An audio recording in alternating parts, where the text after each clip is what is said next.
Bonjour à toutes et à tous, et bienvenue à vous sur cette nouvelle vidéo de notre chaîne YouTube. Il s'agit ici d'un format tout à fait novateur sur notre chaîne, puisqu'aujourd'hui nous allons parler des derniers développements du conflit israélo-palestinien. Le but de cette vidéo n'est pas de faire un retour historique sur l'intégralité du conflit, qui mériterait une vidéo à part, mais de tenter de comprendre et d'expliquer cette reprise des violences depuis le début du mois de mai 2021.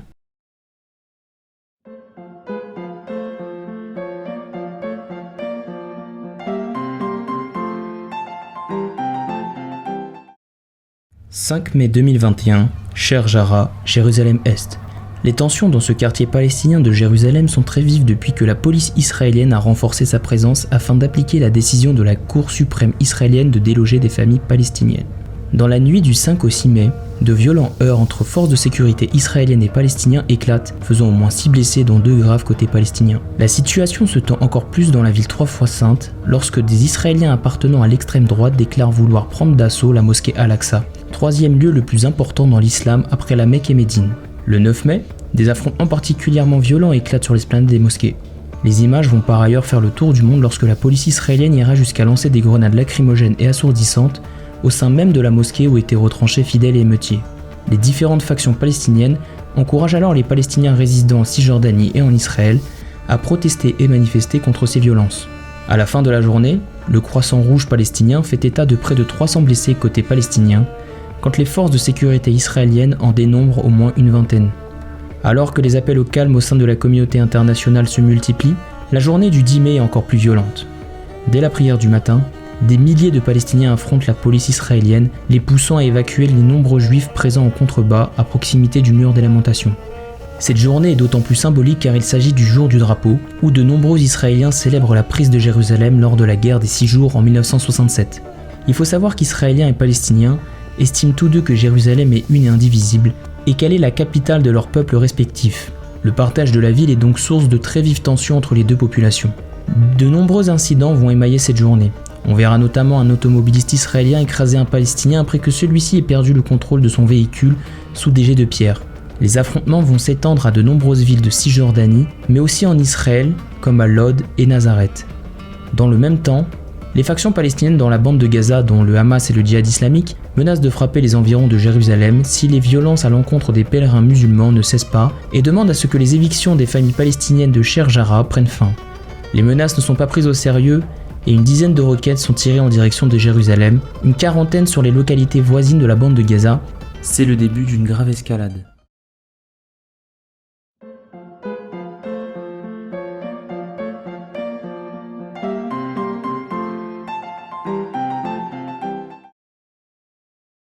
Un nouveau palier est franchi lorsque l'armée de l'air israélienne bombarde la bande de Gaza, tuant 26 personnes dont 10 militants et au moins 9 enfants. De leur côté, les factions palestiniennes tirent près de 800 roquettes, saturant le système de défense anti-aérien israélien, le Dôme de Fer, et tuant 5 civils en blessant plus de 140 autres.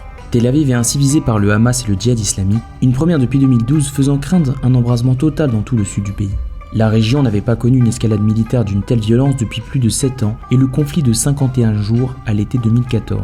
À l'époque, plus de 2000 Palestiniens, dont la moitié de civils, avaient été tués par Israël.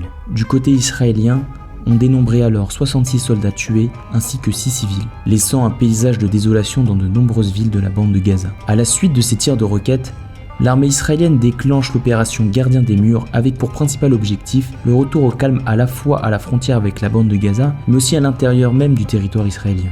Sur le plan interne, le Hamas était fragilisé avant cette nouvelle montée des violences, notamment à cause de l'influence grandissante du djihad islamique palestinien soutenu par l'Iran.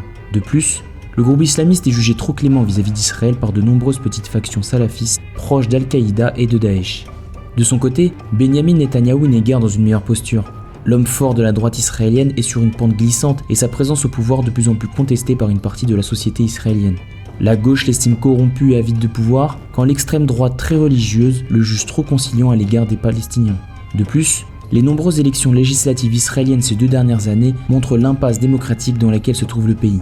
Ces affrontements entre factions palestiniennes de la bande de Gaza et armée israélienne ont des répercussions en Cisjordanie et en Israël au sein des communautés arabes. De nombreux affrontements ont lieu avec les forces de sécurité, notamment à Jérusalem. À Lod, on verra les forces de sécurité tuer un jeune Palestinien lors de heurts, alors qu'à Ramla, des Israéliens ont attaqué des automobilistes avec des jets de pierre. de nombreuses villes de Cisjordanie ont vu une flambée des violences et des manifestations, comme à Ramallah, Naplouse, Bethléem ou encore Hébron.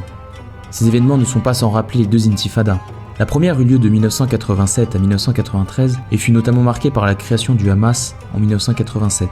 La seconde a été la plus marquante dans l'esprit des Israéliens puisqu'elle a été particulièrement violente. L'intifada Al-Aqsa débute en 2000 et se termine en 2005 par l'évacuation de la bande de Gaza par les soldats israéliens et les colons. Durant cette période, des dizaines d'attentats vont faire des centaines de victimes civiles en Israël. Côté palestinien, on dénombrera plus de 3000 morts. La question de la gestion de la mosquée Al-Aqsa a toujours été un facteur important dans les relations israélo-palestiniennes. Depuis une dizaine d'années maintenant, les ultra-orthodoxes, mais surtout l'ultra-droite israélienne, tentent d'infléchir le statu quo et de reconstruire le temple de Jérusalem.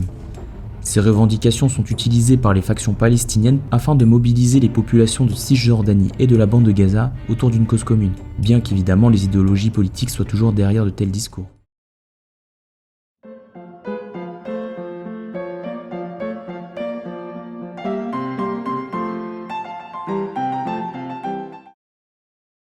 Les affrontements entre le Hamas et l'armée israélienne ont duré près de 11 jours.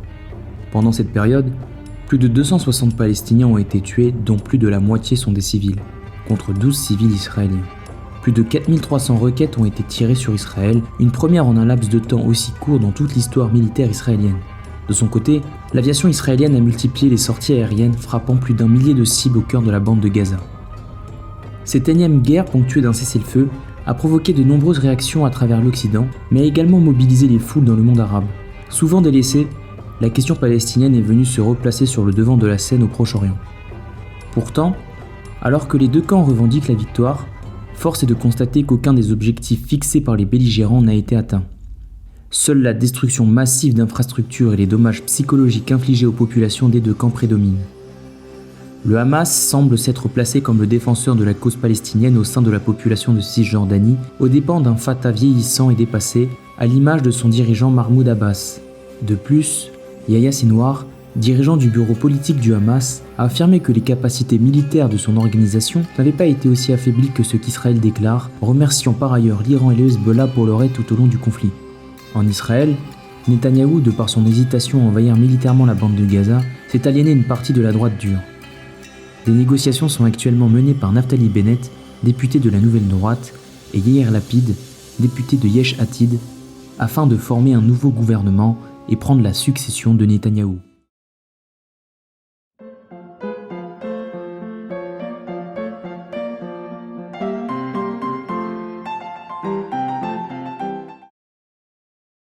Bien que le silence et le calme prédominent à la frontière sud, les tensions en Cisjordanie restent vives.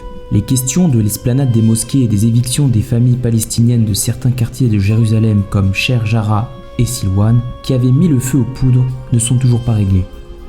Les décisions de justice concernant les évictions sont repoussées au mois de décembre, ne réglant pas le problème. De plus, il semblerait que la dissuasion israélienne ait cessé de faire effet avec les factions de la bande de Gaza. Bien qu'une trêve ait été atteinte, le Hamas et le djihad islamique voient leur cote de popularité croître dans des zones jusqu'alors acquises au Fatah. La potentielle implication de l'Iran dans ce conflit et l'ombre du Hezbollah à la frontière nord font craindre un nouvel embrasement si les revendications palestiniennes sont une nouvelle fois balayées d'un revers de la main. Le plan de paix pour le Moyen-Orient de Jared Kushner, qui devait mettre un terme au conflit israélo-palestinien, semble être un échec supplémentaire comme ses prédécesseurs.